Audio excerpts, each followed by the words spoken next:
I work in a hedge fund for over 1 year now, and I want to share the mental models I've learned that I use on a constant basis, both at my job and in daily life as well. So I'm not gonna drag you by the balls, but start with the most important one.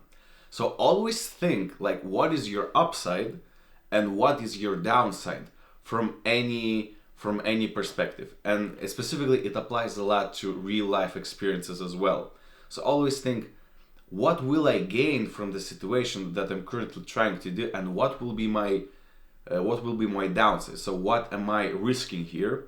And most of the time in real life situations, you will either risk your time or your money. These two are basically like 95% to what it applies to it. And just always think about it, right? For example, when you want to get into a relationship with a girl, realistically, what is your upside here? You split the rent in half.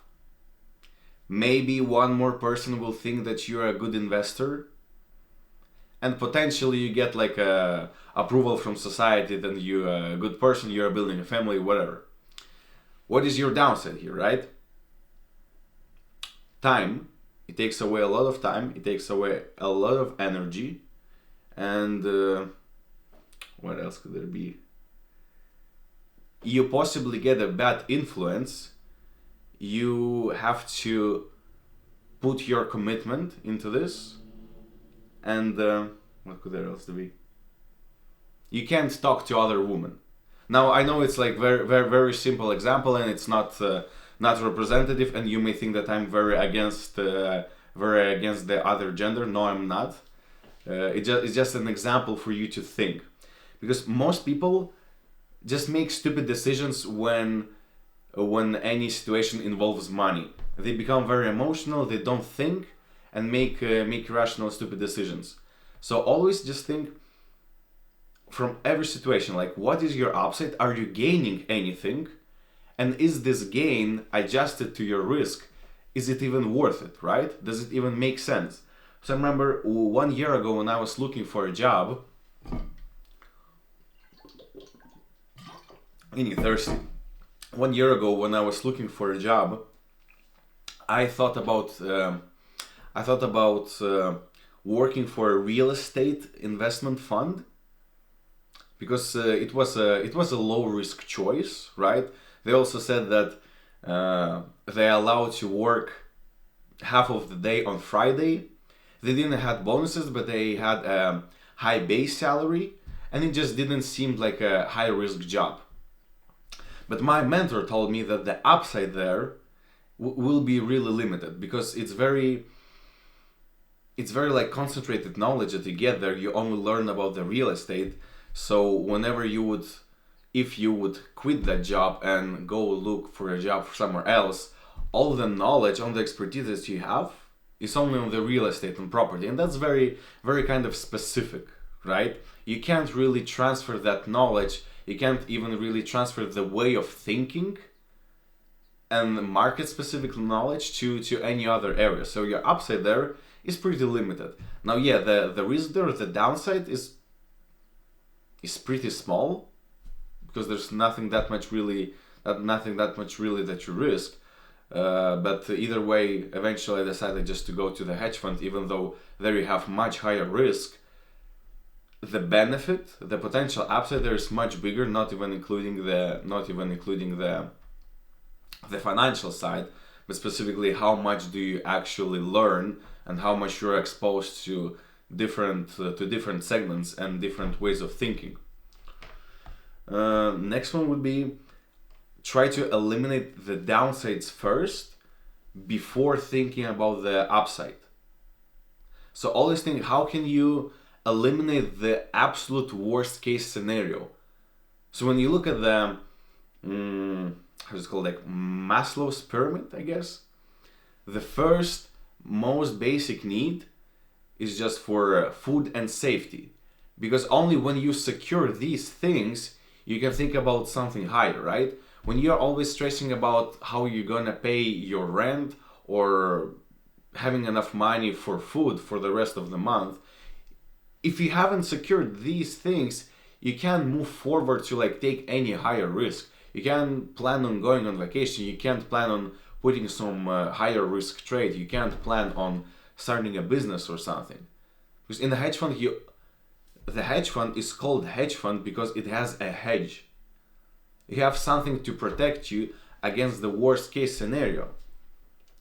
Now it's a bit more difficult to think about it in the real life terms. How can you eliminate the left tail risk? Basically, it's a fancy word for the worst outcome possible. But it's always possible. It's always possible. You just have to reverse the question that you ask yourself. So if you ask yourself, how can I make more money? You transfer that to asking yourself, how can I make sure I stay poor? Now that is very, very simple to answer. How do you make sure that you stay poor? Well, you live above your means, you have an expensive debt, you gamble, you put very risky trades, you don't track your spending. That's kind of easy. How do I lose more weight? Not that easy of a question, right? But how do I make sure I stay fat? How do I become fat? Now that's very easy to answer. You just constantly eat out. You move very little. You don't do any sports. You eat a lot of processed food. You drink, you smoke, and you do all of that together. Bam. After not even 5 years, after 1 to 2 years, you become a fat pig. That's how it works. So that's how you, in real life, eliminate your worst case outcome. You ask, what can I do so that the worst case outcome comes true? Next thing is that you actually beat others by focusing deeper on the fewer amount of things. That's how you become better. Because I remember when I was smaller, when I was younger, I always thought that people are like limitless and they can achieve anything they want and they can learn everything about anything. But the truth is that limit is actually much smaller than you think. You can become good at something and you can become good at many things, but you can become really good at very few amount of things, and that limit is actually much smaller than you think. And the only way that you beat other people is by becoming much better than others in very selected area, because you can become very good at one thing for sure, but you can become very good at broad amount of things. It would be just impossible. There is a limit and you can become very good at many things, but you're not a superhuman, right? Let's be honest, you're probably kind of retarded. Most likely you're not genius. Most likely your IQ is high single digits. So don't think that you're gonna be able to understand quantum physics, dating, woman, how to fix a car, how to buy a house, how to trade in the stock market. Most likely not. Most likely you're not that person. Let's be honest. I know that I'm not that person. That's why I'm focusing deeply on very selected few things. And for 99% of other things, I say no. Because I can't scatter my focus. I can't do this. No one can. I'm pretty sure Elon Musk even couldn't do this. So if Elon Musk can do this, why would you think that you can? You don't see Elon Musk shooting music videos or rapping or drifting or doing Brazilian Jiu-Jitsu. But he's really, really very good at business and software and just a lot of other things, but not like billions of things. Then what I learned is that your network is actually much more important than you think. Because as I've said previously, you can become really good at only very few selected things. Very few selected things. So you have different teams that focus on different things, and they focus very good at it. So whenever, I don't know how to give you an example. Let's say one team is focusing on Europe and another team is focusing on South America. Now the team that focuses on South America doesn't know anything about Europe. The team that focuses on Europe knows nothing about South America. Some crazy stuff happens in Europe. The team that analyzes Europe knows what is going on and puts a trade on it. Now the team that focuses on South Australia asks the other team, what the hell is going on? Team Europe gives knowledge to South America team. Bam, positive synergies. Because we have one person in team who's like kind of a bad trader.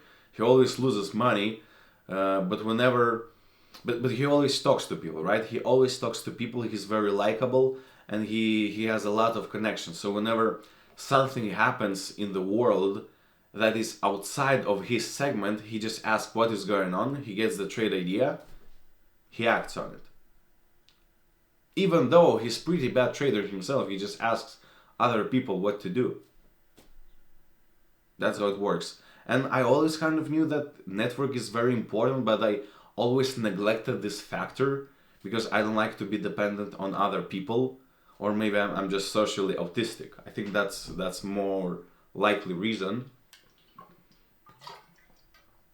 But that experience of seeing how this unprofitable trader gets all of his ideas from other people and makes money this way, it really gave me an understanding of how actually your network is important to you.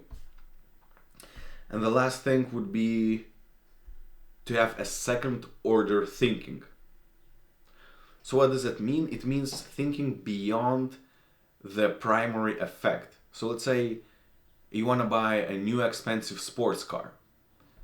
Now the primary first order effect would be you pay for the car, let's say $50,000, and you get the car. You get the satisfaction of driving the car. That would be the first order thinking. But you have to always think beyond that. What will be the next impact? The next impact will be that you have to pay higher insurance, you have to pay more for the repair and maintenance, that you'll be more stressed about every single road bump. You will be more stressed about parking the car, about scratching it all the time. You will be more stressed about, I don't know, maybe like someone stealing the car, if that ever happens. But another thing is that your mind will be always wondering about what is going on with your car. Your mind will be always wondering, like, how can you improve it further? Blah, blah, blah, blah, blah, blah. You'll be like more attached to it. And of course, depreciation. You'll be losing a lot of money on depreciation. So you always have to think about the next order things as well. Even when you, I know, like, order a sweater online, the least that you have to think about is that you will have to physically either like go to the store or go to the postal office and take it. So that takes away your time. Then maybe it doesn't fit you, so you have to return it back, and that takes additional like 15-20 minutes of your time because you have to go back to the postal office and return it, or go to the store and return it. So even such a small thing like this eventually, trust me, just plays out. More significant example would be probably like buying a house, right? Either like, let's say you're getting a mortgage, right? So first effect is that your income is basically 30% lower because it immediately goes to the bank to pay for the mortgage. And another thing is that you get your own house, right? You can do whatever you want there. You can set it up however you like. But very important second order thinking is that first of all, you are much more limited with your risks, right? You can't put on any high risk decisions like quitting your job and starting a business, or putting any more risky investment, or like investing into a startup. That's first thing. Next thing, you can't really move out of the country because selling a house is very illiquid. right? You could always say that, oh, but I can just sell a house or I can just rent it out to tenants. But from all of the people that I actually know, no one would ever do this. No one would ever do this because it takes time, it takes energy. Selling a house is actually not that easy. It takes time because you paid a lot of money for this and you don't wanna lose it. You don't wanna lose the money that you originally paid for it. So even though you would have this like time constraint, trust me, you always have to think about second order and how it's gonna affect your further life.